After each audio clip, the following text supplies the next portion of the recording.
There's a lot of comedy, so I giggled reading it. Not sure that's what DC fans want to hear coming out of this movie.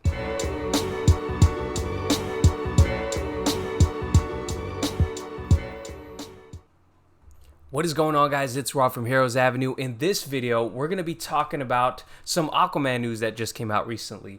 Now, if you've been on Twitter and you're following all the news coming out of the Twitter world, you know that there's a lot of talk coming out for The Flash. There was rumors about Supergirl, a TV show that's been debunked. There was a little bit of Black Canary conversations going on, but what I want to focus on in this video is the concrete news and comments that we got out of Jason Mamoa and THR for Aquaman 2. So with that being said, please do give this video a like and subscribe to the channel if you haven't already. It does help us out, and I appreciate you guys. Now let's get into the first topic. And I wanted to first talk about, before we get into the casting for Aquaman 2, I wanted to talk about Jason Momoa's comments.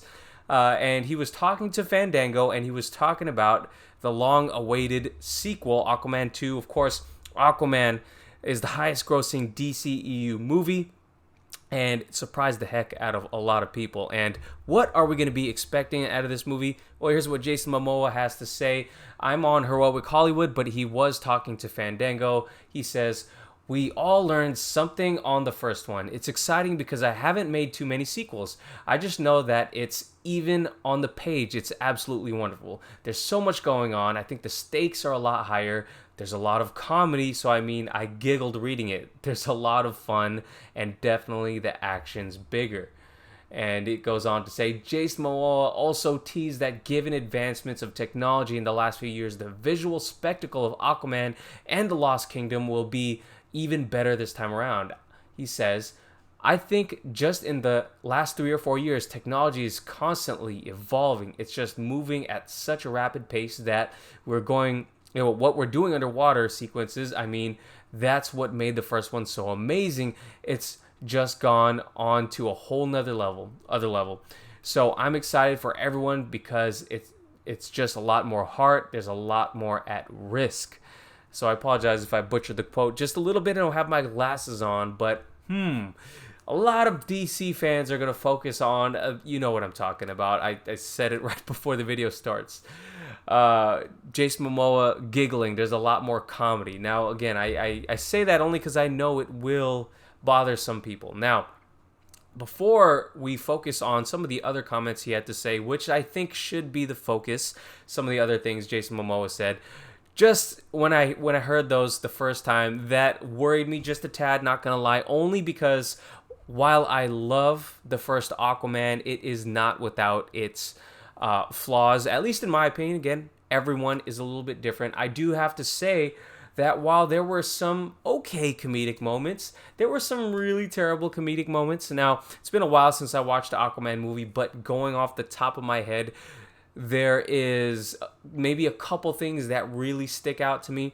Now, there was the armpit joke that really sticks out as a really terrible joke that just did not land in the theater that I was in, and in my rewatching the movie, it just is a terrible line.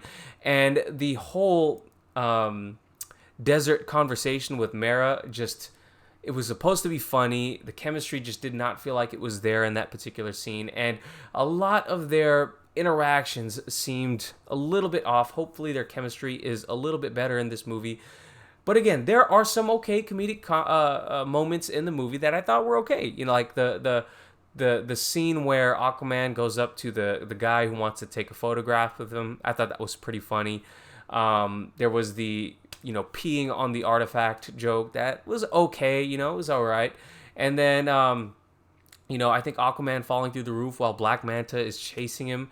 That was okay. There were some okay comedic moments. Now, I gotta say, the people who are only about the dark and gritty stuff, and believe me, there are people like that. I know it might be a small majority of people, but, there has to be some comedic moments in the movie to give it a little bit of levity, to just give the person watching a little bit of a break, because it doesn't have to be a total comedy, but some comedic moments here and there are okay. So I'm not too worried that's maybe a long-winded way of saying I'm not too worried about what Jason Momoa was saying. I did see people a little worried about that because, again, there were some moments that really didn't land in the first Aquaman movie, but overall, I totally enjoyed the whole the movie as a whole, how it felt like such an adventure, such a treasure hunt of a movie. I loved it. The action was amazing. The visuals were amazing.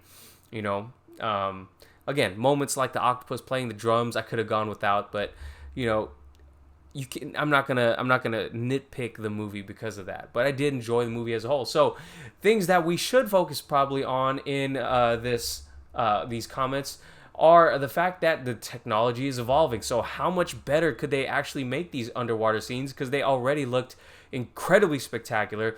Now, yeah, I want to see more of what Mara is able to do. Now, I know a lot of people, including myself, not the biggest fan of Amber Heard, especially right now, especially what happened with Johnny Depp. But I do want to see more of what she's going to be able to do. I think that will be another way to up the visuals, because I think Mara was there was a lot of untapped potential there with Mara, and of course, with the trident just coming in at the end of the movie, the first movie, what else can he do with it? It's going to be awesome to see what we see him do.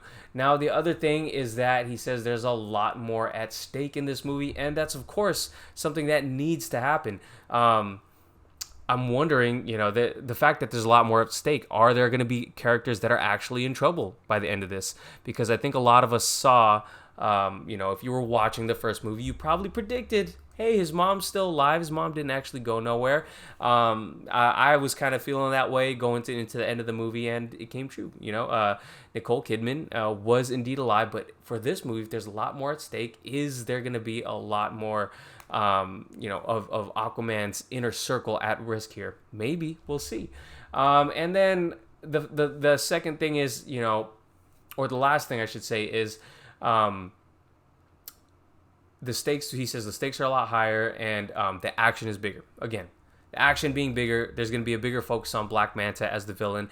And leading into the next topic, we have some more characters to flesh out this Aquaman movie. So we have some new characters, including King Atlan joining the cast. So there's gonna be some interesting things, and we do know Orm is coming back. So there is a lot of villains in this movie, and there's a lot of potential storylines and routes that they can go. So where are they going to go? Let's actually, these last two topics have to do with the new characters. So let's go ahead and read an article by THR and see who is joining the cast. So check it out.